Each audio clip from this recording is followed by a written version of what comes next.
How y'all doing out there? What's going on? Happy Tuesday, happy Tuesday, happy Tuesday. Come on in, come on in, come on in. I want to give a big shout out and a thank you to everybody who tuned in yesterday, Monday, for the live. I really appreciate it. You know, we had a good conversation talking about the origins of feminism and I guess you could say second wave feminism and the sexual revolution. Finding out who were some of the major players behind making that happen and pushing the narrative and the cultural shift. So make sure you go back and check that out. And make sure you check out my video for the day. A Claude Anderson lecture, Snitching for the White Man's Love. Dr. Claude Anderson's Inappropriate Behavior lecture. Make sure you check that out if you haven't already, because that's out there doing his thing. So appreciate everybody. What's going on, Terrell? How you doing, my brother? Welcome up in the building. So we're here to get into something tonight. We're here to get into something. And you know, I realized I forgot to put my post up. I realized around 8 o'clock that I forgot to put my post up. So I am gonna be making sure I share this so more people can come on in and check us out. So it's a school night, so you know we got to go ahead and get to it. We ain't gonna be here all night, but we're gonna be here having a good night. So that's how we're doing tonight. So please hit that like button, comment, subscribe, share. If this is your first time, I am Joseph Ward, and welcome to On the Shoulders of Giants. Well, first and foremost, we tell the stories of the sung and unsung heroes of the African diaspora, but we also have conversations that span the 9 areas of human activity to see how the system of white supremacy affects us, but also what we can do to strengthen ourselves and fight back and ultimately replace the system of white supremacy with a system of justice. All right. So tonight we're getting into a good conversation. So I'm scrolling through YouTube. I check out what's going on, Nicholas. How you doing? What's up, Ernest? What's going on? Tennessee Valley checking in. First time, what's going on? I'm a FAMU rattler over here. Shout out to the HBCUs up in the building. So like I said, I'm scrolling through YouTube and I do check out Dr. Ma'at's YouTube channel. So shout out to Dr. Ma'at. I do check out our YouTube channel. So I saw they were having a conversation, and the name of the video is Africans Sold Africans into Slavery. And it's a question mark. That's the question. It say, do Pan-Africanists overlook Africa's role in enslavement? So I'm watching it, and by the time I tune in, they're having a conversation or a debate with a young man named Trevor, one of the young Thundercats. I'm guessing Trevor may be one of the young FBA Thundercats.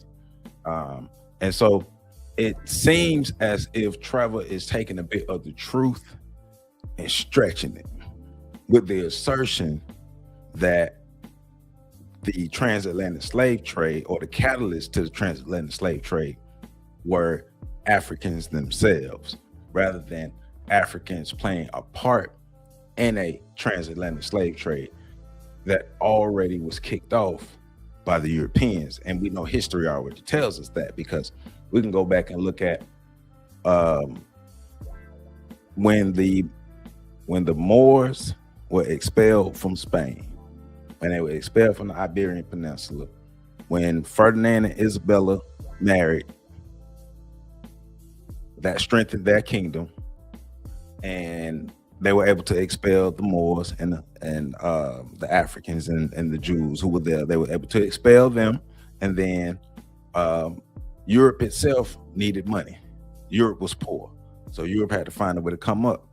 It had a papal bull by the Pope, and basically decreed and everything they can go out and enslave Africans. And Spain and Portugal were the first ones to go out and colonize and enslave Africans, as far as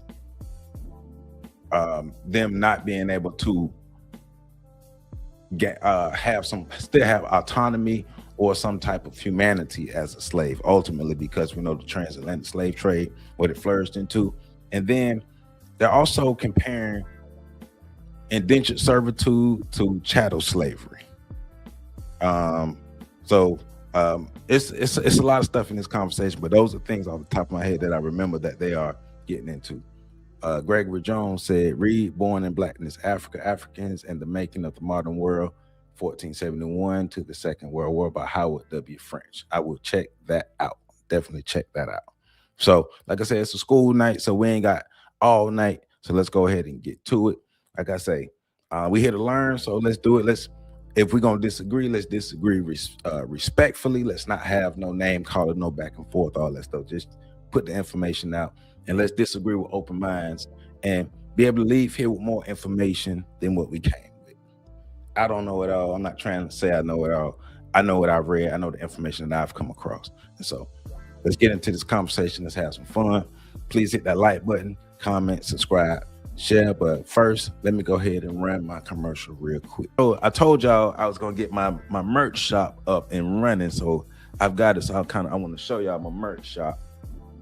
So this is it. So I got some hats. So I got my own The Shoulders of Giants hats available for order. I have shirts.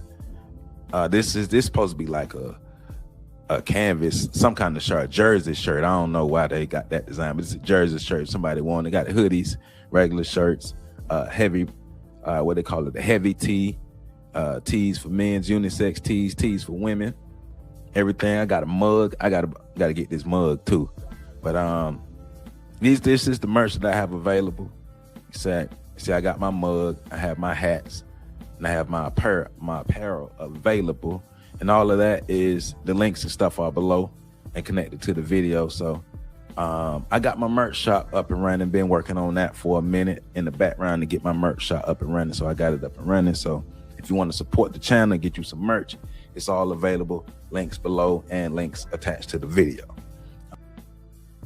All right. So I am checking out Born in Blackness. I'm Googling it now so I can check it out, but I appreciate the book recommendation. So let's go ahead and get into it. They come on and they argue with you, and you're like, I didn't say that. Like, that's not, you're arguing was that the Trump supporter who said that? Who was that said that? It probably was. Was that the American lady with the No, okay. It wasn't the American lady. Okay. It wasn't, but I dropped the link in the chat. So if you all want to come and pull up, if you feel like we're saying something in error, I love all the smoke. I do. I love the intellectual spark. I will say this, that I don't know if you know, but the average Trump supporter has the comprehension level of a third grader. So perhaps if they didn't comprehend, perhaps they were in that percentage of Trump supporters that we know that don't really comprehend really well. And you can't really blame them. Yeah, but then it's sad when people have a listening comprehension. When they have a comprehension problem, they don't know it. Like, some people don't know it. You're sitting there, you're like, man, I didn't even say that. That's not, that's not what I said. You're arguing something that I did not say. Right. See if you was arguing against something I actually said. But man. So I see Trevor. Hold on, Trevor, cut your camera on. Can you cut it on, or you just want to cut your audio on? What's up, Trevor? Trevor, you there? If you don't get on the camera. Trevor, where you at? Trevor, where you at, Trevor? Pull up Trevor on us. Where you at, Trevor? Trevor came in. Oh, there he is. Trevor. Yeah, Trevor. You hear me now? Yeah, we hear you, brother. Go on and shoot. What's your thoughts, man? Go ahead and build. Well, so yeah, no, I understand 100%, the this concept of like Pan-Africanism and how it's been pretty essential to like the Black radical tradition, and we've had some of our very prominent Black leaders subscribe to the idea of Pan-Africanism. So I get it. The only issue that I find a lot of times is that oftentimes, and I'm not saying anybody on this panel, but oftentimes people try to absolve Africa of any wrongdoing when it came to the transatlantic slave trade. And the transatlantic slave trade was Western countries, but also, as you mentioned, and I wrote in the chat, the Dahomey and the oil, who were so involved that once the transatlantic slave trade was supposed to stop, they wanted to continue it because it was propping up their it was an economic driver for them. And I think we don't really try and find context for anyone in America or any Southerner or Confederate sympathizer when it comes to what they did to Black people. So I wouldn't try and find a context or try to, justify any actions. I'm not saying that's what you're doing, but I wouldn't try and justify the actions of the Oyo or the homie, because I didn't justify anything. Well, I would say I don't know, or I haven't come across any serious Black scholar. What's going on, Nemesis? How you doing, my brother? I've never come across any serious Black scholar who denies any role that Africans played in the transatlantic slave trade. I haven't come across that. No scholar that I would consider a serious scholar.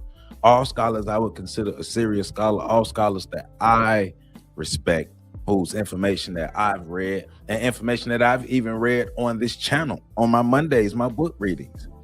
Now we talk about the different Africans who played a part in the transatlantic slave trade. I even did a video on Tipple Tip.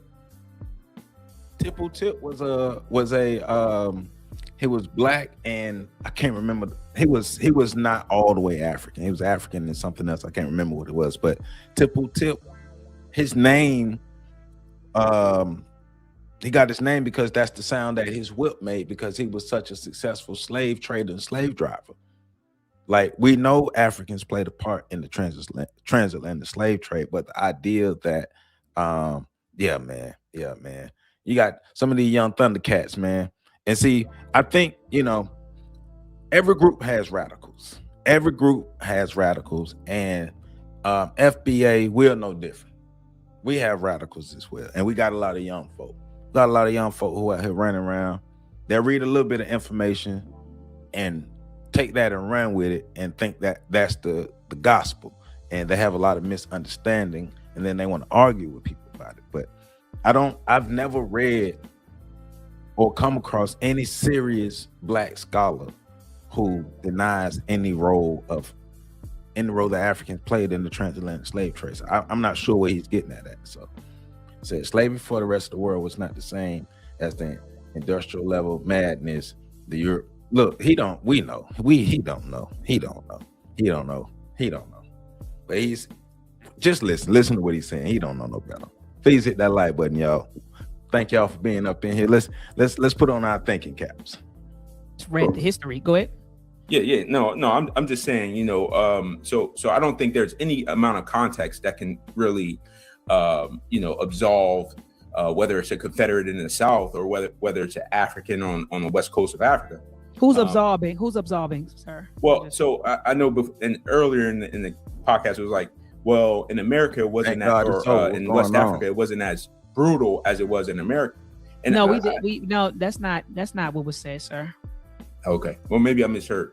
So what, let me explain what was said. And in Constance, if you want to jump in, so what we were saying, and if you go back and listen to it, we were talking about forms of slavery, right? Like throughout the world, because there was a claim. So there's a claim on the internet that, slavery at one point was the right. way of the world.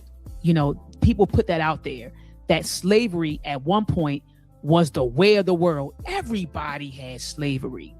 And so the first thing that she and I addressed was that false claim that slavery was the way of the world. No, I mean, many parts of the world had systems of free labor, right? And some people had indentured servitude, some people had slavery, if that's what you want to call it, and then you had chattel U.S.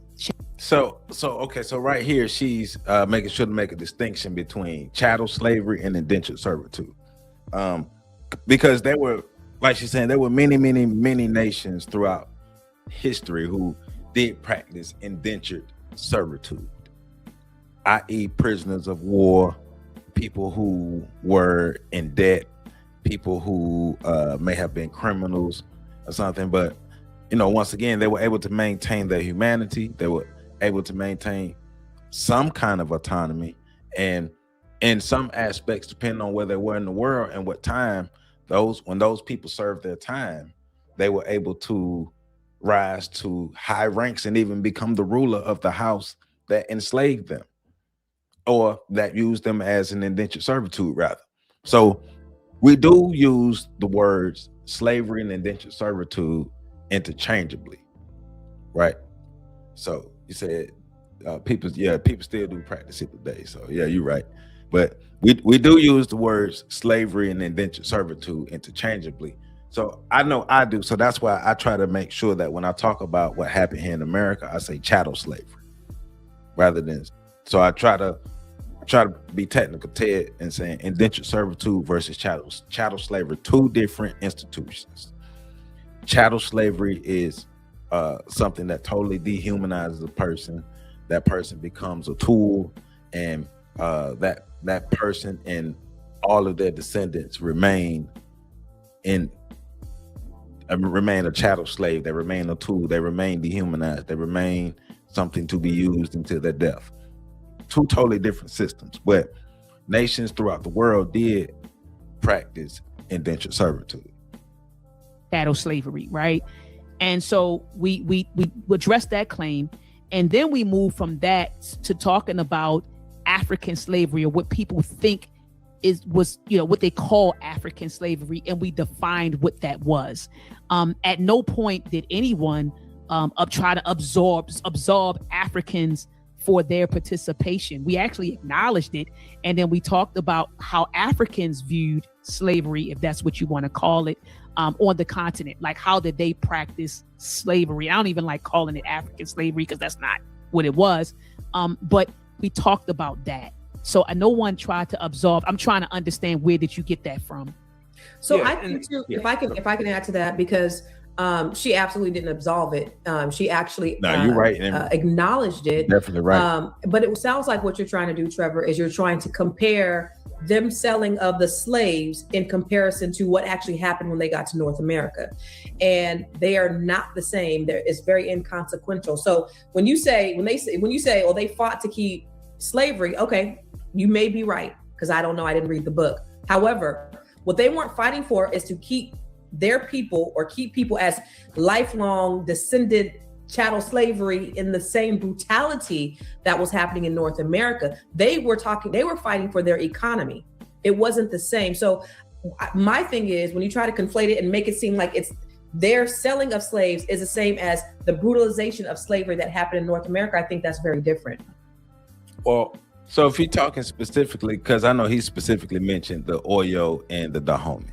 So if he's specifically talking about those two groups of African people who were fighting to maintain at that time, fighting to maintain slavery because they understand they benefited from it economically, then that's a whole nother thing, but not necessarily a continent-wide fight back to maintain, the transatlantic. So they want to say that. Said whites often present enslavement as a worldwide phenomenon, as a mean of absolving themselves of responsibility and guilt. The implementation of racialization, chattel enslavement, transform enslavement, and I would add it, transform the world. Hence the book that you recommended. So yes, but let's let Trevor speak. Well, I think a Confederate sympathizer in the South could potentially make the same argument that their entire motivation for enslaving people was was the economy. Free labor. Yeah, it was the economy. Free labor to right. Generate income and we know that slavery at some point in this 19th and 18th centuries, the aggregate of slaves were 75% of the GDP, right? So like we understand how big of a market it's business. It was a huge business. Yeah, absolutely. Exactly. Absolutely. Right. So I mean, I think what's good for the goose is good for the gander in the sense that, like, if we're not excusing Confederates who wanted African people to work for free in the South, we can't excuse, and I'm not saying, I'm just using excuse because I don't, for lack of a better term, the Dahomey and the Oyo, I don't really think they cared what happened to those people. Like, they weren't like checking on them, trying to figure out, hey, how are they going to check on them? Go ahead. Well, there were boats at that time. There were ships. The Dahomey people had a bunch of ships and could come over here and check on us, sir. The Dahomey was one of the most powerful kingdoms in West Africa. They had shipping and trading relationships with a lot of the Western countries, England, Portugal, the Portuguese. And in fact, the ships that there was a West African squadron that the Crown had to put off the coast of West Africa to prevent African ships or ships with Africans from going, completing that journey to the Americas with those illegal enslaved people. I think it's, and I'm gonna let him finish, but I think it's hilarious, the idea of, that's why I kind of tell he's a young guy. Why didn't they come check on him? Why didn't they come get him?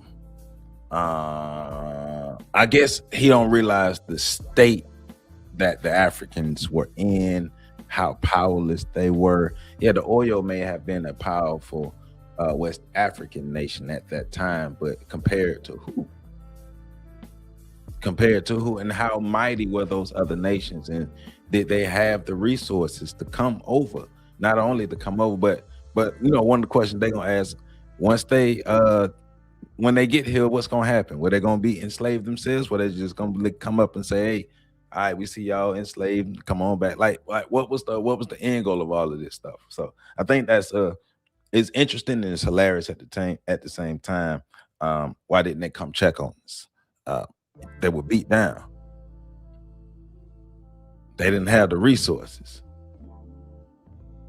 You know what I'm saying? And so Illa Thoughts is saying, but so if you're talking about specifically the Oyo and the Dahomey, or the specific nations who explicitly participated in the slave trade, yeah. But think about the conversation we're saying. None of them are being absolved.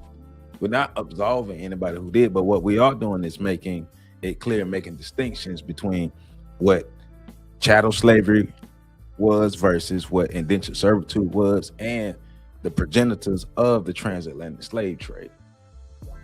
So, yeah, the selling of any human is bad. That's why those African kingdoms, we looking down on them. And say the name of the book he's talking about. They're gonna name the book. I can't remember the name off the top of my head, Prince, but they're gonna show the book.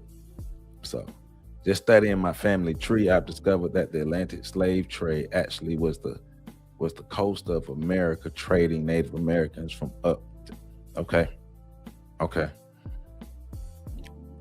What you got any information that you can send me to read some more on that? And we are related to other tribes that were on both sides of the Atlantic Ocean. Okay. The largest slave traders in Africa is the Dahomey tribe found in the country Benin. Yep. All I can do is laugh at y'all. All right, Indian in your own. So why come over? Why even waste your time? Come over if you disagree. If you think it's something else, why come over? And you laughing at us? Who's the dummy? If you vehemently disagree with us, why would you come over and join in the conversation and then comment? Who's the dummy? Us or you? You better have your stuff together when you come over here. The transatlantic slave trade had ended. So this is how prolific slavery was, not just in America and amongst the Europeans, but also amongst these kingdoms in West Africa. Okay, hold on real quick, Trevor, because I had Brother Ankh on here, and he did a lot of study. You talk about the Dahomey and the slavery. So Brother Trevor, he came on and he said, well, it's two things I hear you. And Trevor, you can correct me if I misrepresented anything that you said or were trying to convey. The first thing he said, Brother Ankh, is the Dahomey people fought to keep the transatlantic slave going when the crown tried to stop it. They wanted to keep it going. And so I just want you to address that point first, Brother Ankh, and then I'm going to move into his second point. We can move into his second point, which was, well, I don't think the Dahomey people cared what happened to Africans after they sold them, because once they sold them, they didn't come check on us, and they had the ships, they had the means to come over here and check on us. So could you talk about those 2 points, Brother Ankh? I think, and how you two ladies doing? Dr. Miata and what's the sister name? Sister Constance. I'll be honest. I don't really care about these 2 points. I'm gonna let it play. I'm gonna let that conversation happen. But I don't really care about these 2 points that much. But just want to say that though. Sister Constance. Sister Constance, how you doing? How you feeling? Hello. Good, great. And brother Trevor, right? Did I get that right? Yes. Yes, sir. So you can have a fact, but take it completely out of context. So, and which is crazy work right there. And that's something you should never do. So historically, maybe they wanted to keep it going because at that point, it's the only game in town. It's the only business. And I can understand that. But the whole context of it was they was involved in a global network of slavery. It is what it is. Like at that point, ain't no choice. Okay, point blank. The extraordinarily crazy claim you made was they didn't care about where we went and didn't come get us is ridiculous. Like they had world maps, like they even remotely knew where we was going at to go get anybody. It's crazy to me. So they was a continental people. They wasn't a global people at that time. The Europeans had gotten global based off of the sale, based off of certain technology, based off certain maps. So to expect anybody, any African nation to go get somebody is the most ridiculous thing. It's borderline hating at the end of the day. That means you really don't care about making sure facts are in proper context. Like that's crazy. That's like saying, somebody got locked up and we ain't gonna break them out of prison. Like really, somewhere with the feds, somewhere way over there, you don't even know where they at. It's too much to ask out of that. If you sat down with yourself and thought about that and put everything together, you would recognize that they didn't know where they was taking us at, bro. They just didn't. And all they knew was the Portuguese, based off of the work. Where's that work at? Here's the book. You know Here's I the got book it. that You they're know I talking got about. it. Yeah, Right here. You know I got it. Based off The Portuguese in West Africa, 1415 to 1670. Hold on, let me get my Google.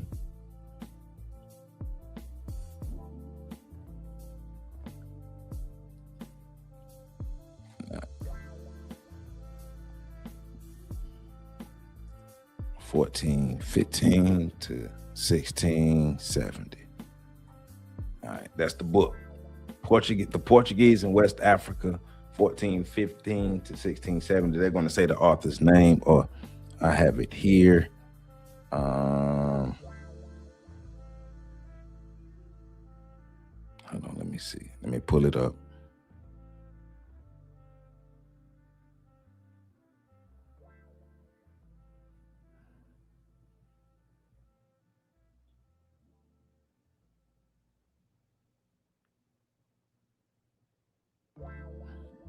So Malin Newitt is the author or the editor. Malin Newitt. That's the person who edited this book, and it's supposed to be logs from the Portuguese. So let me let them finish talking. But please hit that like button. this work, the Africans kind of beat them down and made them plug into their markets. Right now, we got to talk about what was slavery in African markets, which is a whole different thing. So that, you know, those African nations didn't have a penal system. They didn't have jails. You know, whether we want to believe it or not, African people have committed crimes in their community since the beginning, like all people are. And so there was no place to put them. They had wars, like nations, you know, like Germany and Japan. We had wars too. We were illiterate war people at times. What we need to do, we had empires, all that. So we had a market, right, that had commerce, trade, slavery, and all that. So that's not a big deal. They made the Portuguese tap into that after the Portuguese tried to use unsuccessful trade raiding based off of the defense of these different, they defended their nation like they're supposed to. They had a navy, they had all these things in tow. They had a riverboat system, okay? They had all that. So you kind of like acting like they just a bunch of dumb idiots and just wouldn't come get us. And that's just ridiculous, man. Like, you gotta stop. You can't do that.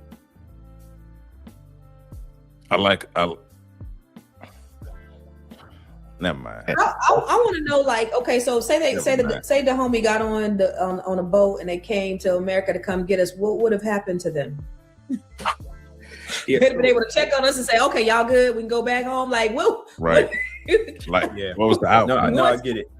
Yeah. So my point in saying that the Dahomey tribe. I don't think, because that was a counterpoint to a point that Dr. Mott made about the Dahomey tribe potentially not knowing the fate of the people that they were selling. And my counterpoint to that was that I believe that the Dahomey did not care about the ultimate end, the ultimate destination for the people that they were selling.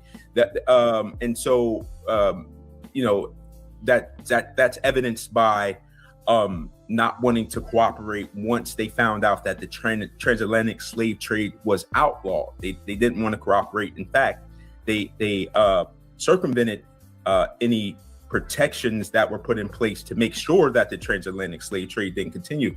So I would say that in the beginning, they may not have understood what they were selling the prisoners of war into, selling the indentured servants into. They may not have known what they were selling into, but over time, I believe they did understand what they were into, what they were feeding into, what they were helping to exist over time, and then going to them wanting to keep their economy going via slavery. So, or at that time, via slavery, via the transatlantic slave trade, being able to feed into the transatlantic slave trade. But I think, in my opinion, from what I've read, the Dahomey, like others, in the beginning, no, they didn't understand. But as time went on, they understood.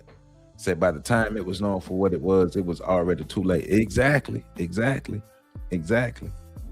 There's a book written by a white person. I know you guys said earlier in the podcast that these British people and these Europeans documented very well. There was a book written by a British slave trader called, his name was Robert Norris. It was written in like 1789, Memoirs of the Reign of one of the Kings of Dahomey, where he said that the Dahomey kingdom wasn't chaotic or primitive. It was structured and state capable. And then in fact, if the captives who they mainly got by war and conquest weren't sold in the Atlantic slave trade, they would be killed or sacrificed. So that's my belief, that the Dahomey didn't care about what happened to these people that they sold, that they captured first by conquest and then sold to these people for whatever material gain or monetary gain that they were able to benefit from. Yeah, we never talked about whether people cared or didn't care. That was something that you came into, you talked about that. We were comparing and we were actually juxtaposing African slavery and European slavery. Because what they, are you saying that slavery I never said that. Let me say what I said. I put up this book right here, Slavery and African Ethnicities in the Americas, and I talked about, and you can go back to I'm personally not getting into whether they cared or not, because it really doesn't matter whether they cared or not.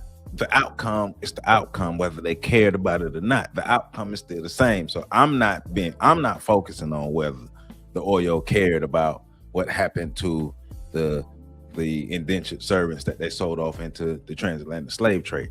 I'm not focusing on that. Once again, it doesn't matter if they cared or if they didn't care. People were still sold off into slavery and their whole lives changed. So it doesn't matter if they cared or didn't care. The tape, like you can roll it back, but I talked about what they thought African slavery was, and it wasn't really a system of slavery. It really was a system of incorporation, and I broke all of that down. So we already kind of addressed that, but Trevor, it's kind of like you I don't know. Could I ask you a question, Trevor? What is your ethnicity? I'm Black American. Oh, you're Black American. Okay. Yeah. And in the chat, you put this right here. You said, knowing the history of the world isn't Eurocentric. Who made that claim? It's kind of like you trying to who made that claim? Like who said I'll that? tell you. Yeah, I'll answer your question. Sure. So the claim was that people who point out the history that is very well documented, that these African kingdoms willingly sold Africans into slavery.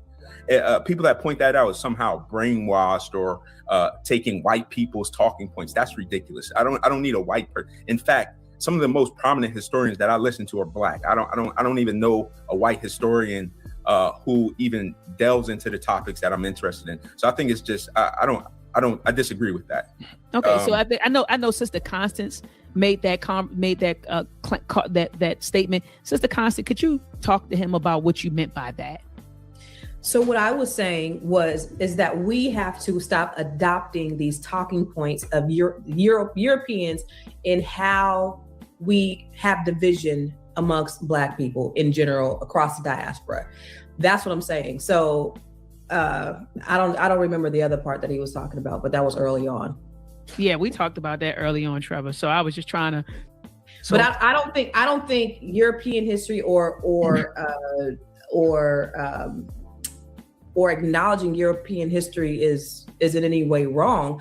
I'm saying when you try to water down a Black African experience by comparing the two, it's totally two different things. And that's what you try to do when you compare Africans selling slaves to what happened when we got over here. Those are two different things. And so when you try to compare the two to try to water down the experience of Africans when they were in America, I think that's where there's a miss for me. Mm-hmm. So I'm gonna say two things. I've never had or heard or even thought that any African scholar inferred the idea that knowing the history of the world is through a Eurocentric lens. Dr. John Henry Clarke stresses to study everything. I say it all the time, I echo it all the time. Dr. Clarke and all of our scholars are always preaching that we not only study African history, but we study the history of the world. So I'm not sure about that, about the idea and the claim and things and everything that goes around that. But I will say our scholars have always emphasized studying everything. Study African history, study European history, study American history, study Indian history, study Chinese history, Japanese history, study the history of the world. That's how you put the pieces of the puzzle together. And I will also say, start reading books and start reading studies and primary sources. Documentaries are not considered primary sources. You can't take documentaries to the bank. Start reading books and then look at, go to the appendix and everything in the back of the book and check the sources, and reading studies and reading primary sources and reading like we got to read. That's the old school research. Pretend like computers don't exist. Go to the library, like do some real. When you do that real research, that's how you're gonna get to the root of it, because you're gonna have to do some real reading. You can come across like one of the books that they presented about the documents directly from the Portuguese, telling them about their experience. So read. You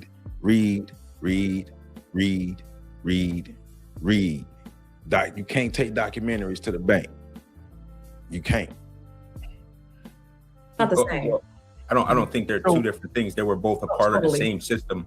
The selling, you wouldn't have the Africans in America if you didn't have someone selling them in the first place. It's part of one continuous. Again, we're talking about prisoners of war. We're talking about. If I could just finish, it's one continuum. So there was a continuous process, right? The same thing for any transaction. There isn't any supply if there's no demand, right? And so it's not two different. It's one and the same. No, they're not, Trevor. Can I just go, Brother Unc. You want to address them? Go ahead. So no scholar that you have would say that the slavery that occurred in Africa was the same as chattel slavery. There's a reason for the word chattel slavery, bro. And either you just want to do it on purpose or trying to sound smarter than everybody else for no apparent reason. Like, I agreed to your initial points. I just said the way you introduced it wasn't like it actually occurred. Okay, like you don't know what was on their minds or what they cared about. You know what I'm saying? That's crazy to say they didn't care about us, they didn't come get us. Like, you should know, since you claim to read scholarly works, that's not even part of the discussion. on whether they cared or what they was thinking, or was it? Don't be afraid to read, brother. Just read. Trust me. Read. Go read some books. Everything that they said in the documentary, go read it. Go look it up. Everything, write down everything in the documentary, and then go do your own research on it.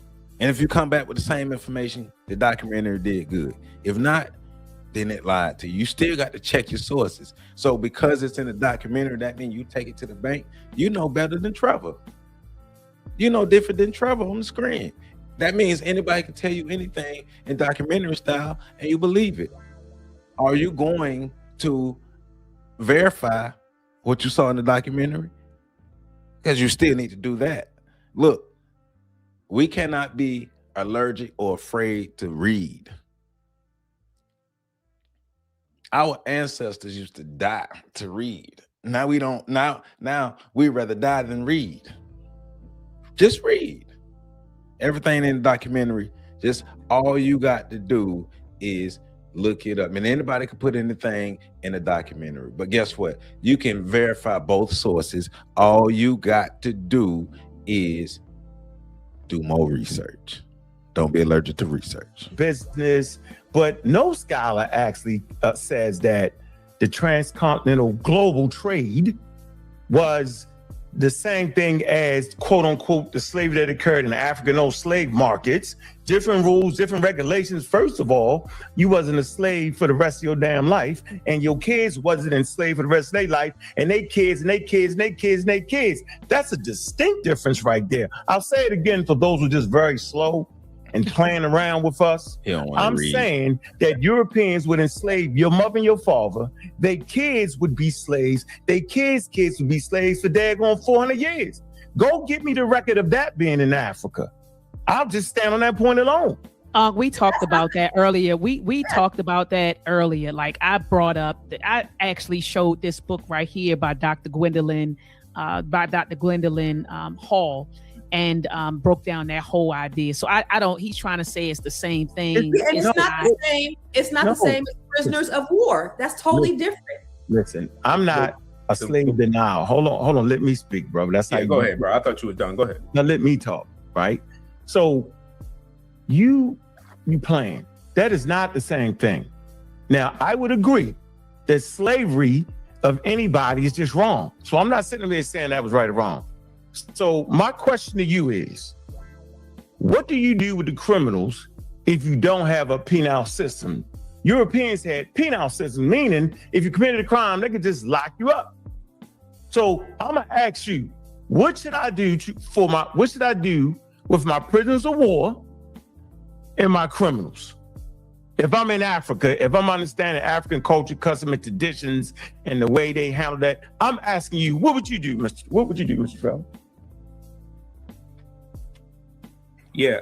So I think what a lot of people misunderstand about the Dahomey, they were very intentional in their participation when it came to their participation in the transatlantic slave trade. A lot of the quote unquote wars that they initiated was in order to capture people to keep their economy running on the selling of enslaved people.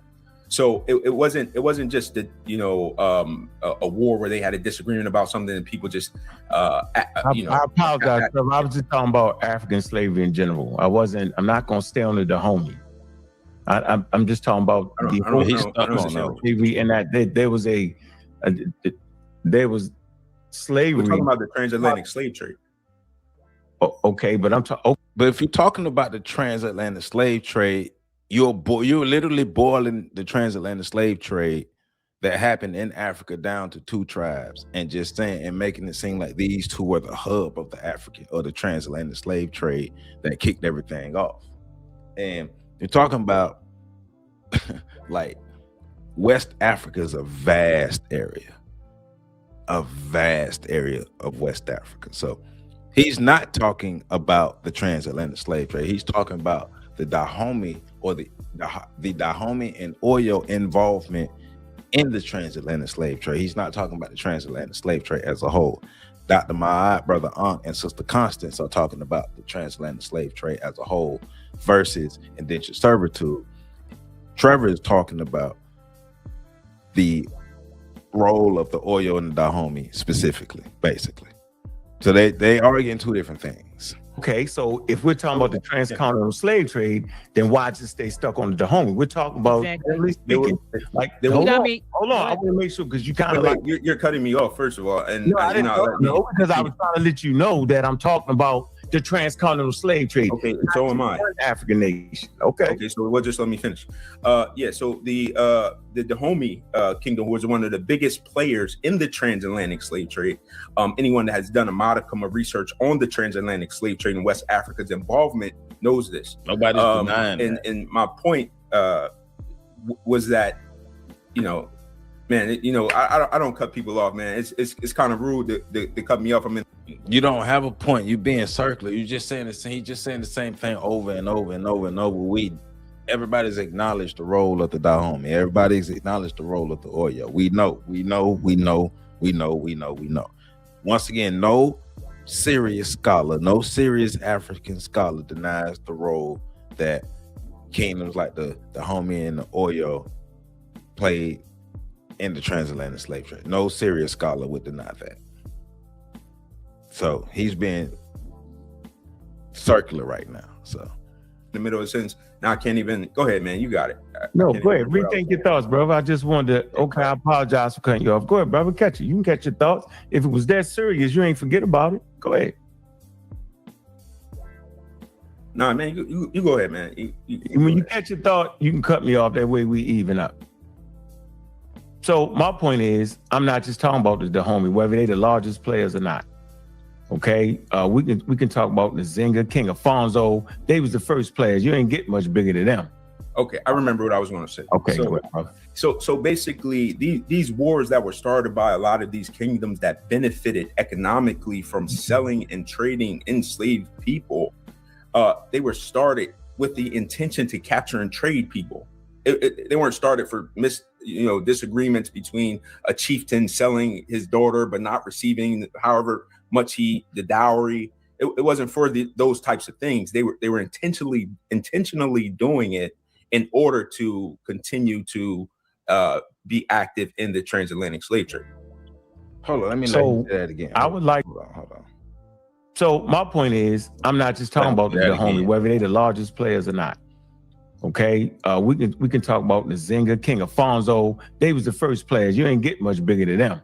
Okay, I remember what I was going to say. Okay, go ahead, brother. So basically, these wars that were started by a lot of these kingdoms that benefited economically from selling and trading enslaved people, they were started with the intention to capture and trade people. They weren't started for disagreements between a chieftain selling his daughter but not receiving however much the dowry. It wasn't for those types of things. They were intentionally doing it in order to continue to be active in the transatlantic slave trade. But let's put some context. Are you talking about at the beginning of the transatlantic slave trade, or what time frame in the transatlantic slave trade are you talking now? Because from what I'm hearing, he's talking about a time later on as the transatlantic slave trade grew, and you got other African nations, or if we want to continue to use the Dahomey or the Oyo, they realize the part that they can play, and they realize the economics that they can, how they could benefit economically rather. And then yes, they started doing those things, but it almost seems like he's framing it as this is the beginning. This is how indentured servitude started in Africa, when indentured servitude existed well before Europe was even anything. So yeah, that to me, that's what it seemed. I could be wrong. Y'all let me know, but it sounds like he's framing it as if those specific wars, those specific slave raids is what started indentured servitude in Africa, versus they were started at a time where those specific nations who were doing those realized the economic benefit that they can have from those, and they decided to be some sellouts. So I would like to introduce to the audience something that most people forget. They actually act like that Queen Nzinga, King Afonso, and the Dahomey was sitting in Europe when they decided to figure out how they was gonna go get some Negroes. They actually wasn't. At no point was they ever there in the planning stage, putting it together to go get African people. So let's establish that Europeans started that. Europeans started the transcontinental global slave trade. And I want to add this piece to it before I get into my explanation. The slave trade was so serious and brought so much money that it produced a global economy that, guess what, that fueled the industrial age. The industrial age 1, the industrial age 2. Do you know how significant the industrial ages are to planet Earth? And do you know what labor fueled that? It was slavery. It brought them abundance of money at the point where they was like, man, we don't need slavery no more. We need them people to start working in the factories that we building. School systems was set around that, training you to work in a factory. I mean, do we really understand a cohesive story and understand that? So it's the fuel for the global economy, and Europeans started that. So now we got that straight. So I don't want to hear, I don't want to hear that. Now let's get to the Africans' role in slavery. Let's get to it. Let's get to it. Okay, they already had a system in place. But I can tell you what happened. So if I'm on a corner and I sell weed, selling weed, right, sometimes can be harmful. You can get killed doing it, you can get robbed, but it ain't like selling heroin and cocaine. Nope. But if I got a network already set up for selling marijuana, and some wild guys come in, right, that's already got a motive to send me globally come in, it's an easy plug and play. All they got to do is through lie, deceit, cheating, and all thing they did after we beat them, because they was coming in trying to raid, and we beat them at that. We stopped them from that. So hold on. I don't know, Trevor. Are you familiar with the raiding first? Do you understand that they came in kidnapping and raiding before they actually started buying? Are you familiar with that, Trevor? I just wanted to stop you right there, because I don't know if that's familiar. He didn't know. That's a good place. Yeah. Trevor, so talk about it then, Trevor. You say you're familiar, so go ahead. So talk about the kidnapping, the raiding that you're familiar with on the continent. Go ahead. You have the floor. What I'm familiar with is that initially Europeans were not going in anywhere further than the coast of Africa. That's Europeans were too scared to go inland Africa because the Africans would they didn't want those types of problems. From what I understand and what I've read, the kidnappings, etc., didn't start until later 19th century, maybe maybe later to mid 19th century, maybe a little earlier 19th century. Trevor, that's not true. That's not true, brother. So let's listen. Let him say that again. Let him say that what he said again. Came in kidnapping and raiding before they actually started buying. Are you familiar with that, Trevor? I just wanted to stop you right there, because I don't know if that's familiar. That's a good place. Yeah. Trevor, so talk about it then, Trevor. You say you're familiar, so go ahead. So talk about the kidnapping, the raiding that you're familiar with on the continent. But what I'm familiar with is that initially Europeans were not going in anywhere further than the coast of Africa. Europeans were too scared to go inland Africa because the Africans would they didn't want those types of problems. There's no way that Europe would have been able to get the foothold that they had in Africa by the 1800s if they remained coastal on the coastline. That's not even logical. It's not even logical. How does Europe have the grip on Africa that it has by the 1800s if they're not able to penetrate into the heart of Africa, if they're not able to penetrate inland? Like that don't make no sense. But okay, but he's assuming that they brought now called black people to America from the coast. From what I understand and what I've read, the kidnappings, etc., didn't start until later 19th century, maybe maybe. Yeah, Jason, the Arab slave trade did start before the transatlantic slave trade, but this dude right here is talking specifically about the transatlantic slave trade, but we know the Arab slave trade started before transatlantic slave trade and is still going. Later to mid 19th century, maybe a little earlier 19th century. Trevor, that's not true. That's not true, brother. But go ahead. Yeah, that's not true. Yeah, that's not true. So the reason why how the Dahomey and the Oyo kingdoms got so powerful is because they were able to engage with the Europeans in this trade early on. This is how they came to have agreements and contracts and treaties and trade for all these different things. Because if the Europeans could just go and kidnap people, what? But even with that logic, so that's like saying that the Oyo and the Dahomey just went all throughout West Africa, just raiding and kidnapping people all throughout West Africa. Like, where's the scholarship to back that up?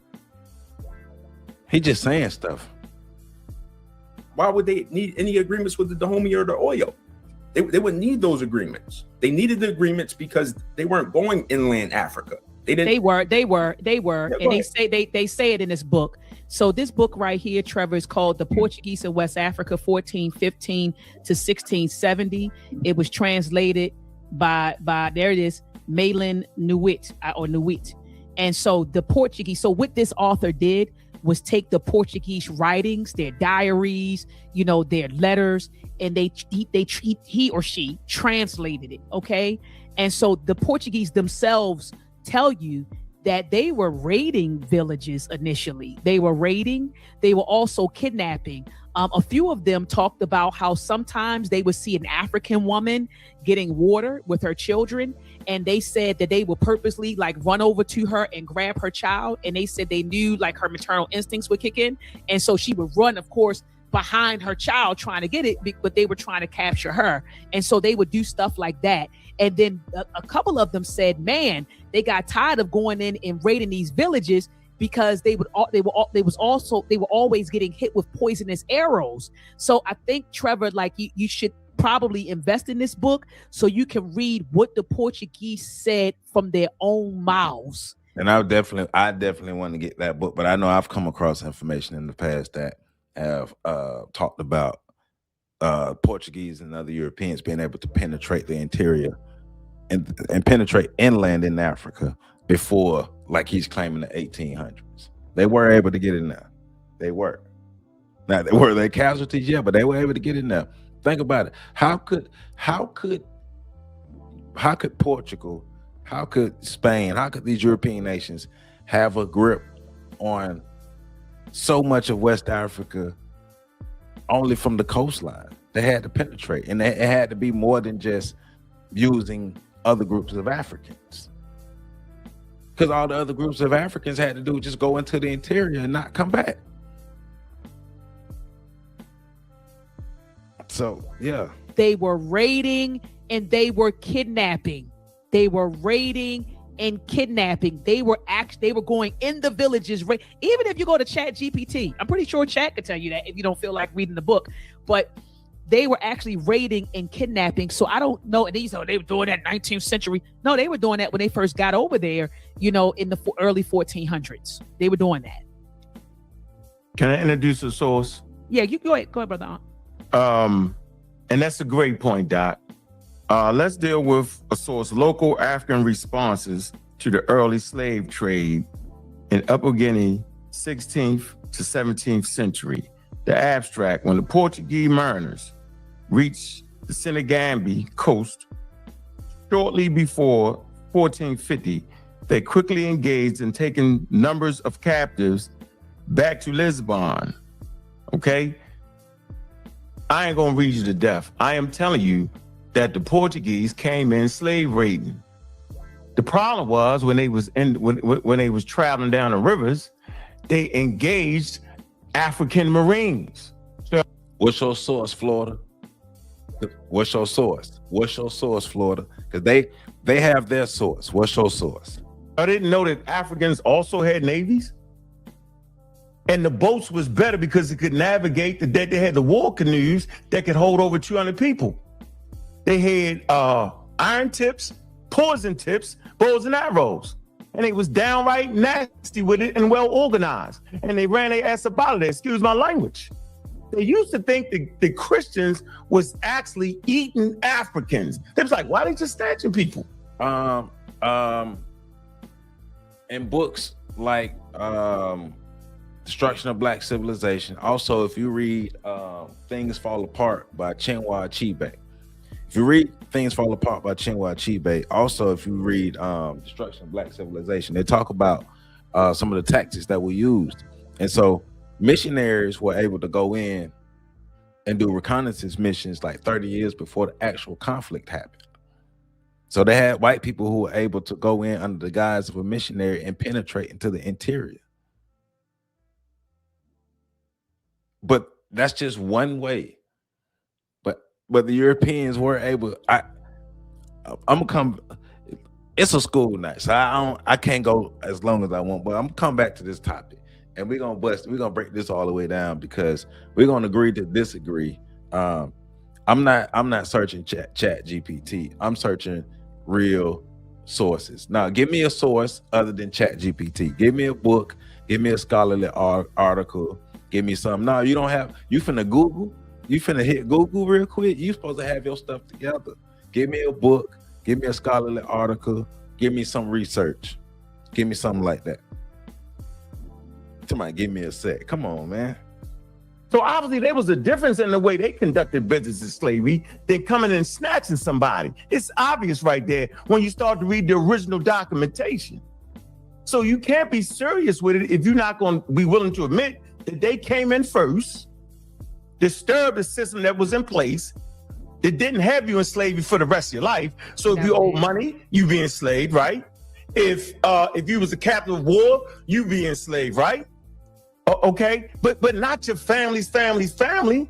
Now, you always got out of order human beings, and you always got out of order countries. So maybe the Dahomey just a group of out of order dudes, but that does not fit for the whole African continent. That's a ridiculous statement right there. To take one nation, they never do it with Europeans. Take one nation and apply those same ideas and concepts on the rest of separate governing nations. This is the craziest thing ever, bro. Like, I'm confused with that. That's not right. That's not historically accurate, and that's not how you're supposed to tell a story. Yes, brother, you're supposed to talk about the Dahomey.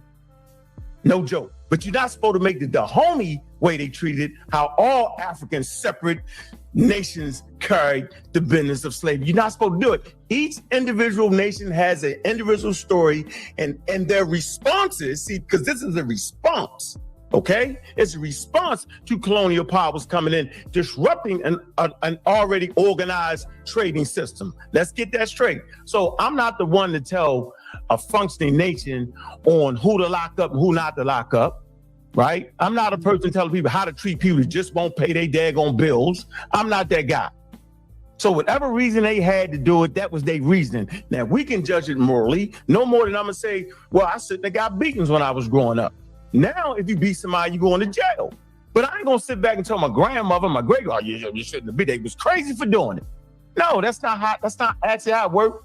So as we get better at understanding human behavior over time, nations correct that. Everybody is allowed to correct that. So I'm not making no excuse for the Dahomey, but the Dahomey situation is not indicative of how most Africans carry the slave trade. I just want to kind of put that out there.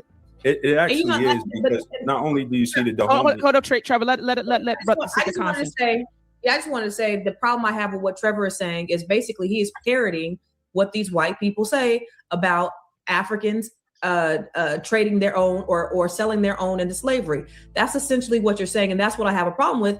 And Brother Ankh, he broke it all the way down. And the fact that you still are standing on your square and you're saying that, it speaks volumes. Yeah, thank you. So it wasn't just the Dahomey, it was also other kingdoms like the Oyo Kingdom. I brought up the Oyo Kingdom, who was also active. Those the only two damn kingdoms he named all night. He only named the Oyo and Dahomey. Those the only two he named.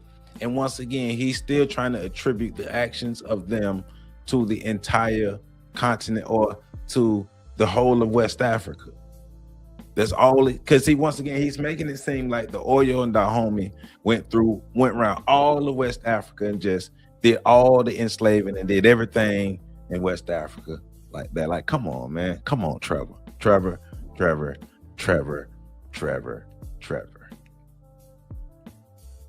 Well, once again, nobody's denying the roles that the Dahomey, the Oyo, and other African nations or tribes played in the transatlantic slave trade for their own gain. Nobody's denying that.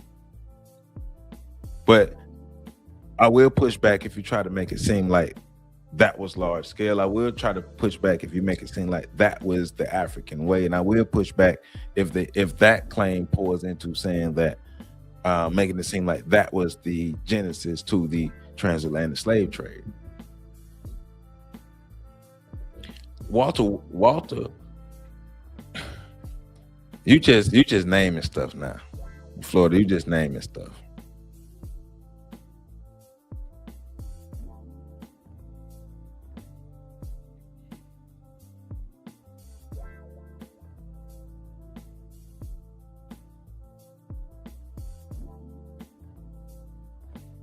African, what's going on, Renee? What's going on? Europeans were able to penetrate the interior of Africa. Once again, just use logic, but also use the research and those books. So which one of these books? So you telling me, Florida? Now you trying to tell me these books say that the Europeans could not penetrate into the heart? Okay. Because now you just naming books. So which one of the books, what specific, give me the page number, give me the chat, give me all that. Go ahead. I know you Googled it. So go ahead. Which book says that? Leave it in the comments. Hey man, but while he do that, it's a school night. Nobody. Yeah, the Europeans are playing us if you believe the stuff that they telling you. Now you moving the goalpost, because that's not what your original claim was. Now you moving the goalpost. Your original claim was never that Europeans are playing us. Your original claim that the Europeans could not penetrate the interior of Africa because of malaria. Prove that. That's what you're supposed to be proving. Nobody ever said that the Europeans weren't playing us. You said that they couldn't penetrate the interior of Africa because of malaria. You got to back that up. But once again, it's a school night, so we're not gonna go all night because we got stuff to do. We got lives. We got to go to work and stuff tomorrow. All those things there. But I will be back Saturday, and remember Saturday at 3:30 live. We're gonna pick up part 2 of talking about the role of Cosmo magazine, and all the players that go into making the sexual revolution and feminism happen, and the effects that it had on our community. So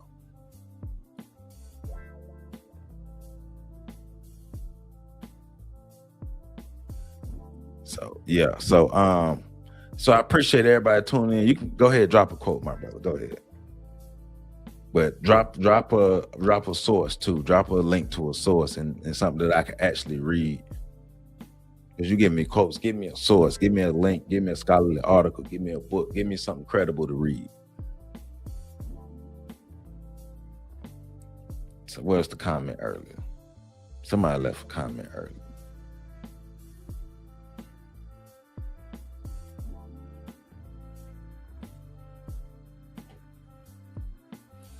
So once again, I appreciate all y'all tuning in. And we got to remember, read, study, read, study, and verify everything. Verify everything. The books that were mentioned is Born in Blackness by Howard W. French. That's one of the books that was mentioned. Another book that was mentioned is The Portuguese in West Africa, 1415 to 1670 by Malin Newitt. And the author Robert Norris was mentioned as well. So make sure you check out Robert Norris, check out Malin Newitt and The Portuguese in West Africa from 1415 to 1670, and Born in Blackness by Howard W.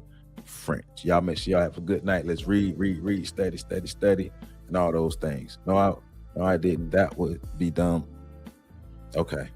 All right, Florida. Hey man, y'all have a good night, man. Y'all remember, read, study, read, study. Let's make sure we are acquiring the information, understanding the information, and then utilizing the information. Nobody cares if you just have a bunch of facts if you can't do nothing with it.